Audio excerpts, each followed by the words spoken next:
नमस्कार, हमारे इस खास बुलेटिन में आपका स्वागत है। मैं हूं आपके साथ अमित गर्ग शुक्ला।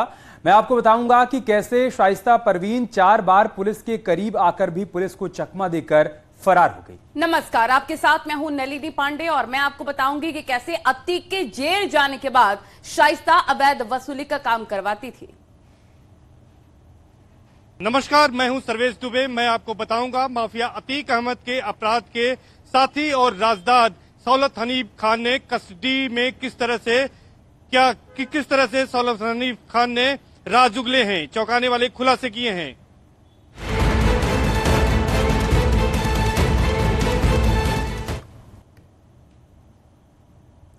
दो महीने से ज्यादा वक्त से फरार अतीक की पत्नी शाइस्ता परवीन पर चौंकाने वाला खुलासा हुआ है। सूत्रों के मुताबिक अतीक को आखिरी बार देखने के लिए शाइस्ता कसारी मसारी कब्रिस्तान जाना चाहती थी। शूटर साबिर के साथ प्रयागराज पहुंच भी चुकी थी, लेकिन उसकी हिम्मत टूट गई। इतना ही नहीं, 4 ऐसे मामले सामने आए हैं जब शाइस्ता पुलिस के बेहद करीब से चकमा देकर निकल गई।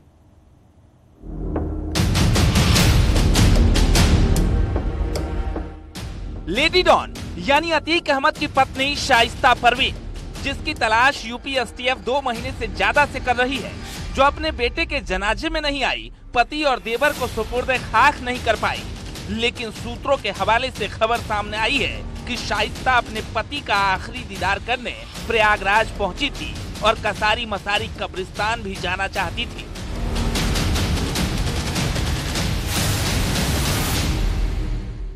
माफिया अतीक अहमद और उसके भाई अशरफ की 15 अप्रैल को पुलिस कस्टडी में मेडिकल कराए जाने के दौरान कालून अस्पताल में गोली मारकर हत्या कर दी गई थी और उसके बाद अगले दिन अतीक अहमद की पत्नी शाइस्ता परवीन प्रयागराज पहुंची थी और वह कसारी बसारी के इसी कब्रिस्तान में आना चाहती थी और अपने पति का और देवर का आखिरी बार चेहरा देखना चाहती थी। और वो शहर के खुलदाबाद इलाके में अतीक अहमद के बेहद करीबी के घर पर रुकी हुई थी। सूत्रों का ये दावा है कि उसके साथ शूटर 5 लाख का इनामी साबिर भी मौजूद था। सूत्रों के मुताबिक 16 अप्रैल को शाइस्ता परवीन प्रयागराज आई थी। खुलदाबाद में अतीक के करीबी जफरुल्लाह के घर रुकी थी। शाइस्ता परवीन के साथ 5 लाख का इनामी शूटर साबिर भी था। दोनों कब्रिस्तान जाकर अतीक और अशरफ को देखना चाहते थे। शाइस्ता के बुरके में कब्रिस्तान जाने की तैयारी थी, लेकिन कसारी मसारी कब्रिस्तान के आसपास का पूरा इलाका उस दिन छावनी में तब्दील था। चप्पे चप्पे पर चेकिंग हो रही थी। बुरके में महिला पुलिस घूम रही थी और यही वजह थी कि शाइस्ता को अपना इरादा बदलना पड़ा और शाइस्ता कसारी मसारी जाने की हिम्मत नहीं जुटा पाई। सबसे बड़ी बात अब यही पता चली है कि शाइस्ता और साबिर 16 अप्रैल को प्रयागराज आए थे और इसके साथ ही साथ यहाँ पर वो अतीक अहमद और अशरफ का दीदार करना चाहती थी, उनका चेहरा आखिरी बार देखना चाहती थी। और इस वक्त हम उसी कसारी बसारी कब्रिस्तान में हैं। ये आपको दिखाएं कि ये अतीक अहमद की कब्र है और उसके बगल में अशरफ की कब्र है और उसके पीछे हम आपको दिखाएं कि वो असद की कब्र है। तो यहीं पर तीनों की कब्र बनी है और यहीं पर शाइस्ता आना चाहती थी, लेकिन जिस तरह के सुरक्षा इंतजाम थे उसको देखते हुए लास्ट मोमेंट में शाइस्ता को अपना प्लान बदलना पड़ा और शाइस्ता यहां पर नहीं पहुंच पाई थी। सूत्रों के मुताबिक 16 अप्रैल की रात जफर के घर शाइस्ता और साबिर दोनों रुके थे। 17 अप्रैल की सुबह शाइस्ता और साबिर दोनों वापस भी चले गए, लेकिन 2 मई को साबिर एक बार फिर जफरुल्लाह के घर पहुंचा था। सूत्रों की माने तो शाइस्ता ने उसे आर्थिक मदद के लिए जफरुल्लाह के घर दोबारा भेजा था। 2 मई को कुछ देर तक रुकने के बाद साबिर फिर वहां से चला गया। हालांकि इस खबर के बाद प्रयागराज पुलिस की कार्यप्रणाली पर भी सवाल उठ रहे हैं। सवाल ये कि पुलिस जिस शाइस्ता परवीन और साबिर को पूरे देश में ढूंढ रही है, वो पति की हत्या के बाद शहर में आकर रुकती है और पुलिस को जानकारी तक नहीं हो पाती। 17 अप्रैल की सुबह शाइस्ता और साबिर दोनों प्रयागराज से कहीं चले गए थे। हालांकि शाइस्ता उसके बाद प्रयागराज नहीं आई, सूत्र ऐसा दावा करते हैं, जबकि बताया जाता है कि 2 मई को साबिर एक बार फिर से प्रयागराज आया था और उस दौरान शाइस्ता ने ही उसे जफरुल्लाह के घर पर भेजा था आर्थिक मदद के लिए और 2 मई को कुछ देर रुकने के बाद साबिर वापस यहाँ से चला गया था। तो शाइस्ता और साबिर को फिलहाल पुलिस की टीमें तलाश रही हैं। पुलिस को इस बात की जानकारी असद के दोस्त यानी आतिन जफर को हिरासत में लिए जाने के दौरान हुई। आतिन जफर के पिता जफरुल्लाह के घर पर ही 16 अप्रैल को शाइस्ता और साबिर दोनों रुके थे। तो ये बड़ी जानकारी निकल कर आई है। अब जांच एजेंसियां इस जानकारी के बाद भी आगे तलाश कर रही हैं, इसे लिंक निकालने की कोशिश कर रही हैं कि कैसे जल्द से जल्द शाइस्ता को गिरफ्तार किया जा सके। कैमरा पर्सन संजीव मिश्रा के साथ सर्वेश दुबे, न्यूज 18 प्रयागराज। तो उमेश पाल शूटआउट की आरोपी शाइस्ता परवीन अभी भी फरार है। शाइस्ता परवीन को लेकर बड़ी खबर यह है कि अतीक शाइस्ता वसूली बैंक चला रही थी और अतीक कश्यप के जेल जाने के बाद गैंग की कमान शाइस्ता ही संभाल रही थी। खान सौलत हनीफ के मुताबिक शाइस्ता वसूली समेत तमाम धंधे भी चला रही थी। बीते साल 17 जून को सुधांशु श्रीवास्तव से लेकर उसने 1,68,00,000 रुपए लिए थे। शाइस्ता के कहने पर ही उसने कई बार अलग अलग जगहों पर रहने वाले लोगों से मोटी रकम लाकर उसे दी थी। ये बड़ी खबर और बड़ा खुलासा। सर्वेश हमारे सहयोगी तमाम जानकारी के साथ हमारे साथ लगातार बने हुए हैं। सर्वेश, कई बड़े खुलासे हो रहे हैं। बताइए भी जा रहा है कि लगातार शाइस्ता पुलिस को चकमा देती रही, लेकिन किस प्रकार से वो बैंक चलाती थी, कैसे वसूली कराती थी, कैसे पूरा फंडिंग संभालती थी, इसके बारे में भी बड़ा खुलासा।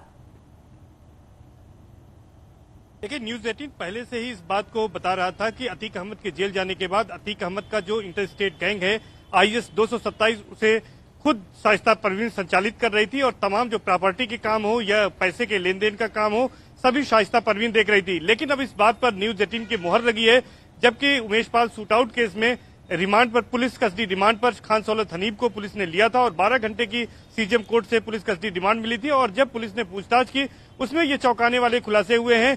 खान सौलत हनीफ के पास जो मोबाइल बरामद हुआ है उसमें बाकायदे चैट मिली है, जिसमें ये कहा गया है कि 17 जून 2022 को सुधांशु श्रीवास्तव के नाम के व्यक्ति से 1,68,00,000 रुपए लेकर शाइस्ता परवीन को दिए गए थे और इस बात की पुष्टि की गई है। और खुद खान सौलत हनीफ ने, जो अतीक अहमद का वकील है, उसने इस बात को कहा है कि उसने पैसे लाकर शाइस्ता परवीन को दिए थे और शाइस्ता परवीन बाकायदे एक तरह से इसका पूरा काम देखती थी गैंग का और वो बैंक चलाती थी। तो कुल मिलाकर अब शाइस्ता परवीन भी इस मामले में फंसती नजर आ रही हैं और उन पर 50,000 का इनाम घोषित है। उमेश पाल शूटआउट केस में भी नामजद अभियुक्त हैं शाइस्ता परवीन, लेकिन 2.5 महीने के होने को जा रहे हैं और अब तक शाइस्ता परवीन का कोई पता नहीं चला है। इस बीच ये पता चला है कि 4 बार शाइस्ता परवीन प्रयागराज के अंदर आई और यहां से निकल गई, लेकिन पुलिस को इस बात की भनक नहीं लगी। ऐसे में पुलिस की कार्यप्रणाली पर भी गंभीर सवाल खड़े हो रहे हैं।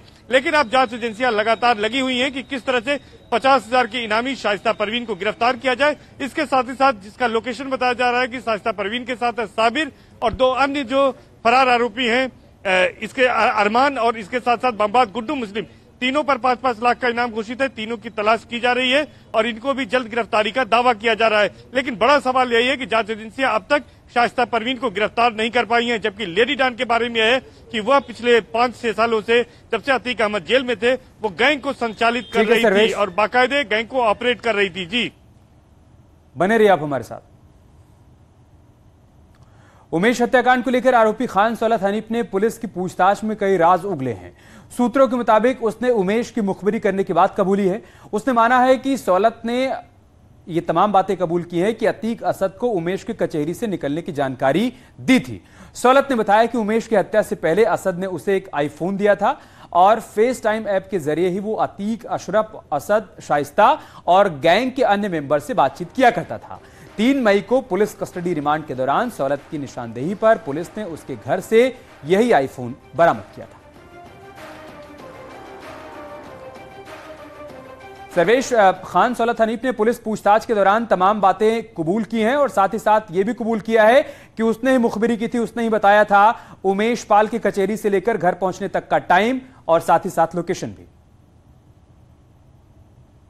जी, निश्चित तौर पर अतीक अहमद का राजदार है और अपराध में साझीदार भी है। खान सौलत हनीफ वो वकील था, लेकिन वो जिला कोर्ट से लेकर सुप्रीम कोर्ट तक न केवल अतीक अहमद के मुकदमों को लड़ता था, बल्कि तमाम अपराध में भी वो शामिल रहा। इसके साथ साथ गैंग के जो रंगदारी थी, उगाही थी, उसमें भी वो शामिल रहा। और यही वजह है कि उमेश पाल अपहरण केस में MP MLA अफजल कोर्ट ने अतीक अहमद और दिनेश पासी के साथ खान सौलत हनीफ को भी उम्र कैद की सजा सुनाई है। और 28 मार्च को कोर्ट ने सजा सुनाए जाने के बाद खान सौलत हनीफ को नैनी सेंटर जेल भेज दिया था। दिनेश पासी भी वहीं पर बंद है। तो इस मामले में 3 मई को जब पुलिस ने 12 घंटे की कस्टडी रिमांड ली थी, उसके बाद सौलत हनीफ से पूछताछ की गई। न केवल धूमरगंज थाने में पूछताछ की गई, करीब 8 घंटे की पूछताछ में खान सौलत हनीफ को पुलिस लेकर प्रीतम नगर स्थित उसके आवास पर गई थी, जहां पर एक पॉलीथीन में 3 मोबाइल बरामद किए गए थे, जिसमें एक मोबाइल वो था जिसे असद ने दिया था और जिसके जरिए खान सौलत हनीफ ने उमेश पाल की लोकेशन और तस्वीरें भेजी थी असद को। और इसके साथ साथ 2 दूसरे मोबाइल फोन बरामद किए गए और इसके अलावा एक पिस्टल बरामद की गई है।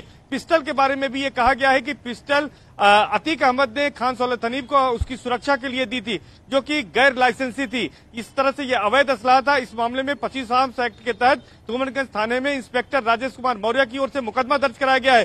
तो कुल मिलाकर ये जो खुलासे हुए हैं और इसी खुलासे के आधार पर कि उमेश पाल की रेकी में इनका खान सौलत हनीफ का भी हाथ है और लगातार वो सूचनाएं दे रहे थे, लोकेशन बता रहे थे उमेश पाल की और फोटो भेजी थी। इसी आधार पर षड्यंत्र का आरोपी बनाया गया था खान सौलत हनीफ का उमेश पाल शूटआउट केस में और इस आधार पर भी पुलिस ने रिमांड बनवा रखा है। जुडिशियल कस्टडी रिमांड 10 मई को पूरा होगा और इसके पहले ही आपके पास हम लौटेंगे तमाम जानकारी